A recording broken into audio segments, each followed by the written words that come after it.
அம்மே நாராயணி, தேவி நாராயணி, எல்லாருக்கும் நமஸ்காரம்.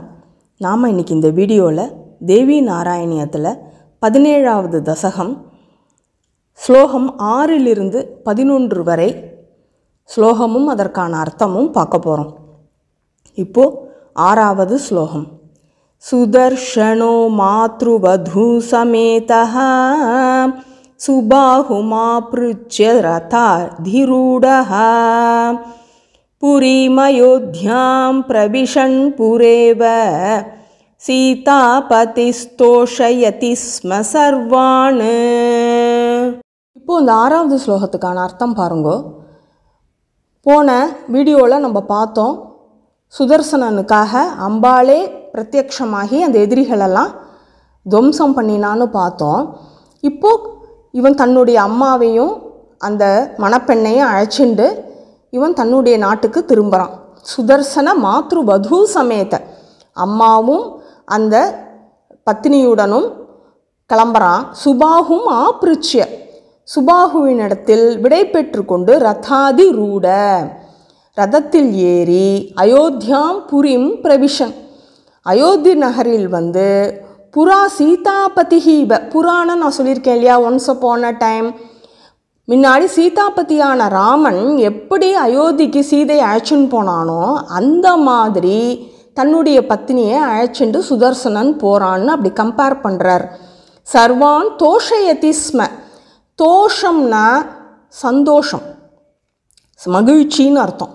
தோஷம்னா குற்றம், தோஷம்னா மகிழ்ச்சி, சந்தோஷமாக அழைச்சிட்டு போய் எல்லாரையும் மகிழ்ச்சியில் ஆழ்த்தினான் அப்படிங்கிறது தான் இந்த ஸ்லோகத்துக்கான அர்த்தம்.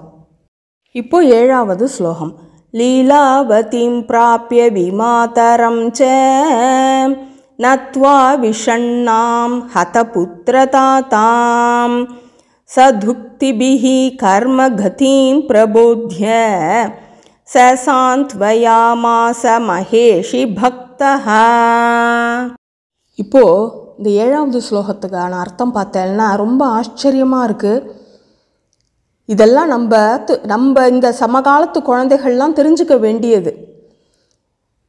ஹே மகேஷி பக்தச, மகேஸ்வரி பக்தனான அவன், மகேஸ்வரியோடைய பக்தனான சுதர்சனன், ஹதபுத்திர தாத்தாம் வதம் செய்யப்பட்ட பிதாவும் புத்திரனும் உடையவளுமான விஷண்ணாம் விமாதரம் அதிக துக்கமடைந்தவளும் கதியற்றவளுமான லீலாவதிம் பிராப்ய.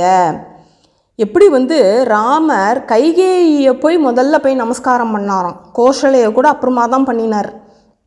ஏன்னா அவள் தான் வந்து ரொம்ப வந்து எப்படி சொல்லலாம், நம்ம தானே வந்து ஒரு குற்ற உணர்ச்சியில் இருந்தா இல்லையா ராமரை காட்டுக்கு அனுப்பி, அதனால் அவளுடைய குற்ற உணர்ச்சியை தடுக்கணுங்கிறதுக்காகவே முதல்ல போய் அவளுக்கு நமஸ்காரம் பண்ணாராம் ராமர். அந்த மாதிரி நாட்டில் நுழைஞ்ச உடனே லீலாவதிக்கு போய் சுதர்சனன் நமஸ்காரம் பண்ணி நத்வா சதுக்திபிஹி நமஸ்கரித்து நல்வாக்குகள் உரைத்து, ஏன்னா இப்போ வந்து அவளுக்கு ஆம்படையானும் முதலையே போயிட்டா, அப்பா சுதர்சனோட அப்பா தானே இவளுக்கும் ஹஸ்பண்ட், அவர் அப்போவே போயிட்டார். அப்புறம் அப்பா போயாச்சு, பையனும் போயிட்டான். இப்போ அவள் அதோகதியாக நிற்கிறா.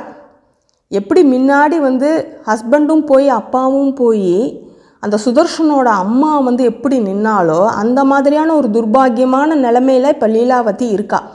அப்போ அவளை போய் நம்ம வந்து வார்த்தைகளால் துன்பப்படுத்துறது வந்து ரொம்ப தப்பு, நம்ம அவளுக்கு வந்து அடைக்கலம் கொடுக்கணும் அப்படிங்கிற எவ்வளோ ஒரு நல்ல ஒரு சிந்தனையோட சுதர்சனன் நடந்துக்கிறான். கர்மகதி பிரபோதய, கர்மகதிகளை பற்றி சொல்லி, அதாவது எப்போ வேணாலும் யாருக்கு வேணாலும் கஷ்டங்கள் எந்த ரூபத்தில் வேணாலும் வரும், இன்றைக்கி நம்ம நன்னா இருக்கோங்கிறதுக்காக ஆடக்கூடாது, அதனால் நீங்கள் கவலைப்படாதீங்கோ, இந்த கஷ்டத்தும் போது நான் உங்களுக்கு கை கொடுக்குறேன், நான் வந்து உங்களை காப்பாற்றுறேன் அப்படிங்கிற மாதிரியான ஒரு துணியில் அழகாக சொல்கிறான் அவன். சாந்திய மாச ஆஸ்வாசப்படுத்தினான் அப்படிங்கிறது தான் இந்த ஸ்லோகத்தோட அர்த்தம். இப்போது 8வது ஸ்லோகம். ஜனேஷு பஷ்யத்சு சுதர்ஷனோத்ர த்வாம் பூஜயித்வா குருநாபிஷிக்தஹ ராஜேத்வதீயம் கிருஹமாஷு கிருத்வா பூஜா விதானாதி ச சம்ருதத்த. இப்போ இந்த 8வது ஸ்லோகத்துக்கான அர்த்தம் பாருங்கோ. ஜனேஷு பஷ்யத்சு. பஷ்ய அப்படின்னா என்ன? பார்க்கறது. ஜனங்கள்லாம் பார்த்துட்டு இருக்கும்பொழுதே சுதர்ஷன துவாம் பூஜயித்வா, சுதர்ஷனன் தேவியை பூஜித்தான். அத்திர ராஜ்யே, அந்த ராஜ்யத்தில் குருனா அபிஷிக்தா, குருக்களால் அபிஷேகம் செய்விக்கப்பட்டான். குருவால் எப்போவுமே இப்போ ராஜ்யாபிஷேகம் செய்கிறதுனா அந்த ராஜகுரு தானே செய்வர். ஆஷு த்விதி கிரகம், சீக்கிரமாக தங்களது கோயில் கிருத்வா நிர்மாணம் செய்வித்தான். பூஜா விதானாதி, பூஜா விதானங்களை சம்ருத்தச்ச ஒழுங்குபடுத்தவும் செய்தான். அப்படிங்கிறது தான் இந்த 8வது ஸ்லோகத்துக்கான அர்த்தம்.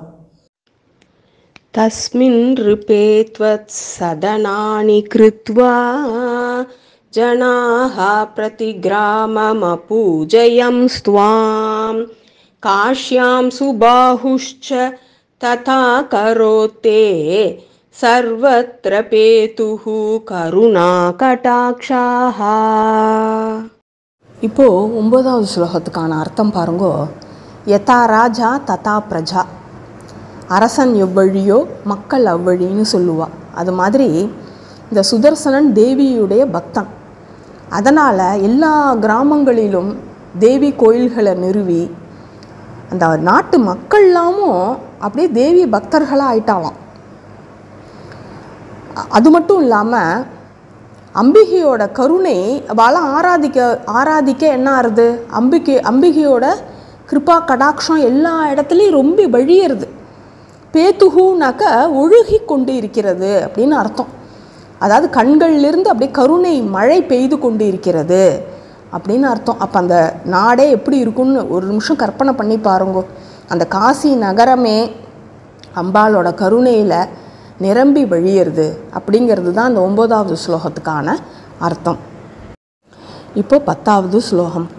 ந கர்மணான பிரஜயா தனேன ந யோக சாங்கியாதி விசிந்தயா ச ந ச வ்ரதேனாபி சுகானுபூதிர் பக்த்யைவ மர்த்யஹ சுகமேதி மாதஹ.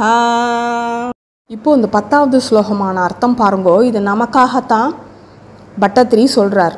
ந கர்மனா, கர்மம் செய்வதாலோ, ந பிரஜையா, அதாவது பிரஜைகளை உண்டு பண்ணுவதாலோ, தனேன பணம் சம்பாதிக்கிறதுனாலையோ, ந யோக சாங்கியாதி விசிந்தையாச்ச, யோகம் சாங்கியம் அதெல்லாம் அபியாசம் செய்யறதுனாலையோ, ந விரதேன அபீச்ச விரதங்கள் கடைப்பிடிப்பதால் கூட சுகானுபூதிகி சுகம் அனுபவப்படாது.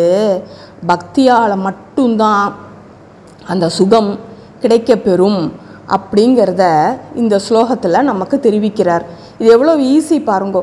நம்ம இவ்வளவுலாம் கஷ்டமே பட வேண்டாம். அம்பாள்கிட்ட உண்மையாக பக்தியாக இருந்தால் போரும், நமக்கு அம்பாளோட அனுகிரகம் கிடைக்கும் அப்படிங்கிறத தான் எல்லா ஆச்சாரியார்களும் நமக்கு சொல்லின்னு இருக்கா. ஆனால் நம்ம உண்மையாக இருக்கணும், நேர்மையாக இருக்கணும், எல்லார்கிட்டையும் அன்பாக இருக்கணும். பக்தியாக மட்டும் இருந்தால் போராது, நேர்மையாகவும் அன்பாகவும் இருக்கணும். அப்படி இருந்தால் கண்டிப்பாக அம்பாள் நமக்கு அனுகிரகம் பண்ணுவா அப்படிங்கிறத தான் நாம் புரிஞ்சுக்கணும். இப்போ 11வது ஸ்லோகம். நாஹம் சுபாஹுஷ்ச சுதர்ஷனஷ்ச ந மே பரத்வாஜ முனிக்ஷரண்யஹ குரு சுஹ்ருத் பந்துரபி த்வமேவ மகேஸ்வரி த்வாம் சததம் நமாமி. இப்போது இந்த 11வது ஸ்லோகத்தில் வழக்கம் போல் பட்டத்திரி நமக்காக வேண்டிக்கிறார் அம்பாள் கிட்டக்க.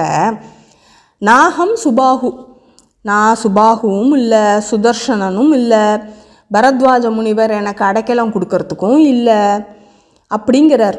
ஹே மகேஸ்வரி, துவம் ஏவ குருஹு, நீங்களே எனக்கு குருவாக உள்ளீர்கள். சுஹ்ருத்து பந்துஹு அப்பி, என்ன சுஹ்ருத்துன்னா என்ன? நல்ல இதயம் படைத்தவர்கள். நீங்களே எனக்கு நல்ல ஒரு தோழனாகவும் பந்துவாகவும் நீங்களே இருக்கீள். துவாம் சததம் நமாமி, உங்களை எப்போதும் நான் நமஸ்காரம் செய்கின்றேன் அப்படின்னு சொல்லி அம்பாள்கிட்ட வேண்டிக்கிறார் கவி. நாமளும் வேண்டிப்போம், அம்பாளோட அனுகிரகத்தை பெறுவோம். அம்மே நாராயணி, தேவி நாராயணி.